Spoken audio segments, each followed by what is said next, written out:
Passagem. Você imagina, né? A gente estava falando hoje como é a recepção das diferenciais do mundo da luta. Sim. Né? Quando Galera você chegou, recebe. todo mundo te recebe super bem. Você imagina aquela época, cara. Aquela época, o esporte começando, o Vitor criança. Então, assim, você imagina, a primeira matéria do Vitor, fui eu que fiz com ele, no Brasileiro de 94, né? Ele comprido? Não. Ih, muito antes. É, exatamente. Ele comprido, ele de faixa azul. Aquela foto clássica Final do absoluto. minha. Que irado, aquela foto cara. minha. Então fui lá, o Carson falou, fica de olho que esse moleque é um fenômeno e Tem tal. duas fotos daquele campeonato, devem ser suas. Zulu, ele ganhando do Zulu e do comprido. Exatamente. Irado. Naquela época o Cássio já olhava o Vitor como promissor. Lógico. Ele me avisou, o Carson me avisou. Falou, fica de olho, bicho, aquele moleque ali é um fenômeno, vai ganhar peso absoluto. E aí, por isso, porque eu não ia fotografar todo mundo. Eu fotografava todo mundo, mas na faixa azul, só se fosse alguém que me pedisse, entendeu?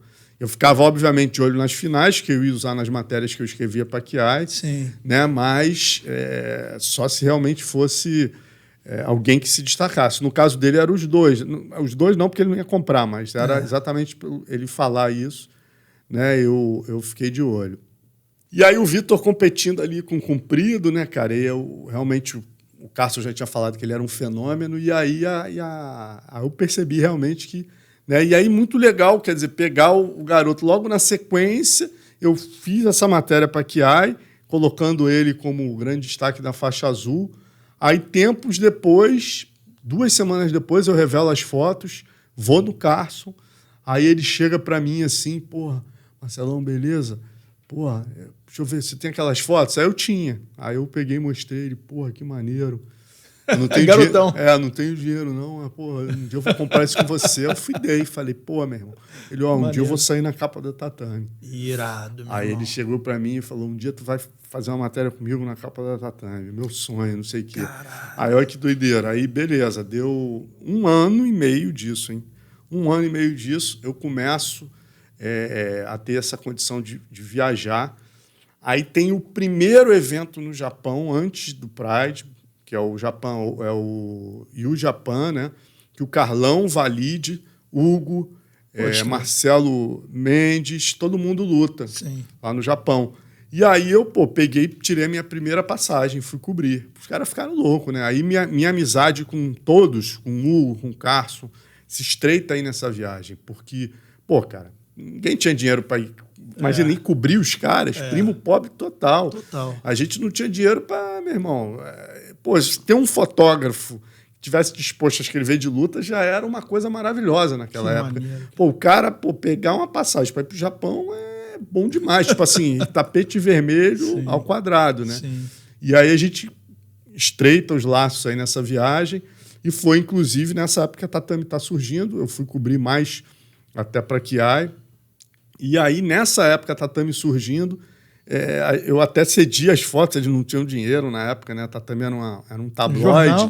E aí eu peguei e cedi. É a primeira capa colorida do tabloide Tatame, que é o Valide e o Carlão. Né? Selva no Japão é a capa. É o Carlão finalizando com o Mata-Leão e o Valide com o braço para cima. E aí, cara, depois disso eu comecei em tudo. Aí fui no Amauri, né? Na sequência eu fui no Amauri Bitete. E depois no UFC 12, ou seja... nessa volta do Bitete, eu já chego lá na Califórnia, fico na casa do Carson e o Vitor já está morando com o Carson lá. Se preparando para estrear no UFC. Se preparando para estrear no Havaí ainda. Super Bowl? No Super Bowl ainda. Ele nem não estava ainda no UFC. Aí eu já cheguei lá, fiz a primeira matéria. Que eu voltando dessa entrevista, dessa capa do UFC 9, né? A gente, obviamente, ali... Eu pagava minha passagem, mas a Tatame, na época, conseguiu um apoio da Bad Boy. Né? E, obviamente, era interessante para a Tatame na época. Aí já era a revista Tatame. Né? Aí a Tatame... se o Amauri ganhasse, a capa da Tatame era o Amauri. Né? E aí estava tudo certo para ser o Amauri vai e perde do Dom Fry. E o Rafael Carino ganha. Então a capa foi o Rafael Carino naquela foto da montada, batendo. E aí, cara, nessa época, o que eu fiz? Eu tinha morado na Califórnia, assim que eu me formei em biologia, eu morei 3 meses na Califórnia. E eu aproveitei, naquela época o jiu-jitsu estava explodindo, E eu fiz uma matéria chamada Circuito Californiano. Jiu-jitsu começava a sair do Brasil depois do Royce e começava a colonizar a Califórnia. O primeiro lugar do mundo que teve mais de uma academia de jiu-jitsu foi a Califórnia. Eu aproveitei isso, essa volta ali do UFC 9, e fui de norte a sul. Então eu visitei San Diego, eu fui no Nelson Monteiro, que tinha acabado de receber o Sheik Tarnoum e me contou a história. Caraca. Eu fui no Fábio Santos, aí subindo, né? Comecei no sul. Aí do Fábio Santos eu passei aí fui no Cláudio França Norte, aí fui ali em Los Angeles, eu fui no Rickson, na Pico Boulevard, obviamente no Royce, né, cara, na Torre. Essa é até muito legal, porque essa parte eu estava na casa do Carson e o Valide e o Carlão estavam comigo, eu estava hospedado na sala do Carson. Aí os caras falaram, porra, vamos... A Rose, muito nossa amiga, falou, porra, vamos lá, vamos todo mundo. Eu falei, cara, o Valide tinha acabado de dar uma declaração lá, dando uma espinafrada no Royce. Eu falei, pô, isso não vai ser muito legal, mas vamos lá, né? Chegamos lá, na época não tinha celular, nada disso. Chegamos lá, o Royce recebeu todo mundo super bem, cara. Não tinham nem lutado ainda, Royce. Não, ainda não. Pô, eles lutaram em 99, 98. Isso aí era 96 ainda. Aí a gente chegou lá, o Royce recebeu todo mundo super bem, cara. Maneiro. Aí tem uma foto que é um clássico, sou eu, assim, com o Libório, Carlão e Valide. Acho que eu vi essa foto com o Valide de óculos escuros e casaco. Não, ele tá com a camisa branca, assim, eu tô com o casaco preto, o Sei que tá de Libório e casaco. tal, e o Royce atrás. Mais um clima meio pesado, mas tudo certo. Aí essa parte, aí deixei eles lá e fui pro norte. Aí fui no Ralph Gracie, que tava lá em São Francisco, fui no Cláudio França, que era meu mestre, que também estava chegando em Santa Cruz, que é ali no norte, perto de São Francisco, e fui no Carley Gracie, que na verdade é o primeiro Gracie a chegar na Califórnia, né? Antes do Rorion? Chegou antes do Rorion. Caramba, Deu até todo que aquele curioso, problema, né, aquele problema de justiça Sim. entre o Carley e o Rorion. E o Rorion, né? quem podia usar o... Entre os dois. E aí, na época, eu fui lá, visitei o Carley, mas em suma, aí deu essa matéria, Jiu-Jitsu Californiano, que é a capa da Tatame, e a grande virada do Jiu-Jitsu, né? Sim. Engraçado, cara, eu lembro muito bem dessa época porque eu acompanhava suas matérias na Tatame. Foi a chegada do Vitor no UFC, logo depois dessa época aí. Fez um barulho absurdo porque todo mundo pensava o quê? Pô, Carson Gracie, Vitor Belfort, que tinha sido até por um tempo o Vitor Gracie, vai entrar no octógono de kimono, faixa preta, vai derrubar e vai mostrar jiu-jitsu. E aí o cara me chega largando um boxe assustador. Tank Abbott estava de comentarista no dia, nesse UFC. E aí, logo depois, a Tatame solta uma capa, edição especial, né? O Ronaldinho do Vale Tudo. É isso mesmo. Porque nessa época aí, os caras do UFC falavam que Vitor Belfort seria o Michael Jordan do esporte. Cara, eu lembro disso até hoje. Joe Rogan novinho. Se não me engano, foi a primeira transmissão com o Joe Rogan. O evento do Vitor Belfort no UFC. É esse mesmo, exatamente. E esse é muito louco, cara, que a gente chega lá, né? Esse é o evento mais louco que eu já cobri. Trocaram de lugar, né? esse o Jungle, né? Porque, porra, a gente chegou em Niagara Falls, né? Eu chego lá em Niagara Falls, todo mundo e tal, e eu fui, né, naquele meu esquema ali, agregava nos quartos, né? Conseguia passagem, mas chegava lá, tinha que me virar. E aí chego lá, a gente, no dia da pesagem, a gente descobre que o John McCain tinha proibido o Vale Tudo em Nova York, né, cara? Tinha que ir para Alabama, né? Aí os caras fretaram um Boeing de Nova York para Alabama, só que a gente só descobriu isso, que é muito louco. Tem uma foto minha com o Vitor, né? Sim, eu e o Vitor abraçados assim, sentado no octagon sendo montado. E depois disso a gente foi para a conferência. Quando a gente chega na conferência, o Big John, tivemos um problema, o evento... Cara, aquilo foi a maior demonstração de profissionalismo que eu vi na minha vida. Era o Art Dave nessa época. Essa época ainda era o Art Dave. Foi um absurdo o profissionalismo dos caras, porque você imagina, cara, você ter, sei lá, não sei quantos mil pay-per-views vendidos, você tem o compromisso de fazer o evento e, de repente, você descobre, né? Vamos fazer uma conexão com o Brasil.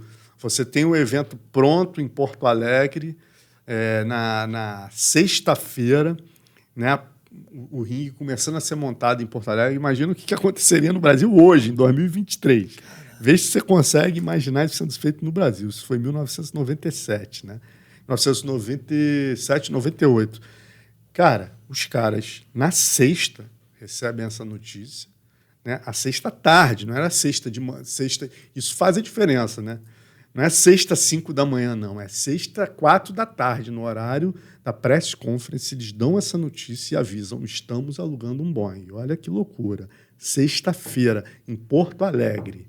Né? Só que a gente está indo, meu amigo, para Manaus. Porque Manaus seria exagero, mas Salvador. Tá? Porto Alegre e Salvador. Né? 3 horas e pouco.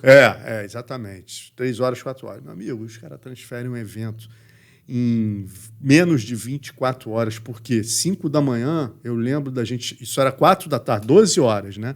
Porque 4 da tarde, mais ou menos, ele deu essa notícia, nevando em Niagara Falls, e a gente chegando assim, eu lembro bem, a gente chegando no hotel no Alabama, e o Dan Severn dormindo no balcão, assim, e o Coleman do lado dele. O Coleman e ele iam sair na porrada nessa luta, né? Sim. Os dois dormindo no balcão, cara. Caraca. Chegando no Alabama, para a equipe que estava tirando o octógono de dentro do Boeing começar a montar o octógono para porrada e estancar à noite, 6 horas da noite. E eles fizeram e deu tudo certo. E foi a consagração do Vitor, né? Naquela noite, Valide lutou o torneio até 93 quilos. Com Takahashi era até 90 quilos o torneio. Isso. E o Vitor lutou no torneio absoluto. Irado. O Trey Telemann com o Scott Ferroza. Porra, meu irmão, ali eu me apaixonei pelo Vale Tudo. Ali eu falei, porra, quem é esse cara, brother? Tava acostumado a ver Rickson no Japan Open um pouquinho antes do Vitor surgir. A galera do jiu-jitsu era jiu-jitsu. O cara foi o primeiro a botar um box alinhado e ninguém entender nada. 19 anos, shape de búfalo. Falei, caralho, meu irmão. Ali, eu acho que o Vitor pode não ter sido, não foi o maior da história. Mas esse cara tem uma importância pro esporte no Brasil, fora do comum. Obrigado por ter assistido a esse corte. Caso você também queira viver de YouTube e ganhar até $3.000 no seu primeiro mês remunerado, não deixe de clicar no primeiro link na descrição desse vídeo. Caso queira assistir ao episódio completo, o segundo link na descrição desse vídeo é o link direto para o vídeo no YouTube. E caso você queira ouvir no seu celular, através da comunidade do Hotmart, em segundo plano, exatamente como funciona o Spotify, por R$ 3,99 na comunidade Connect no Hotmart, você ouve a todos os episódios no seu celular. Abraço!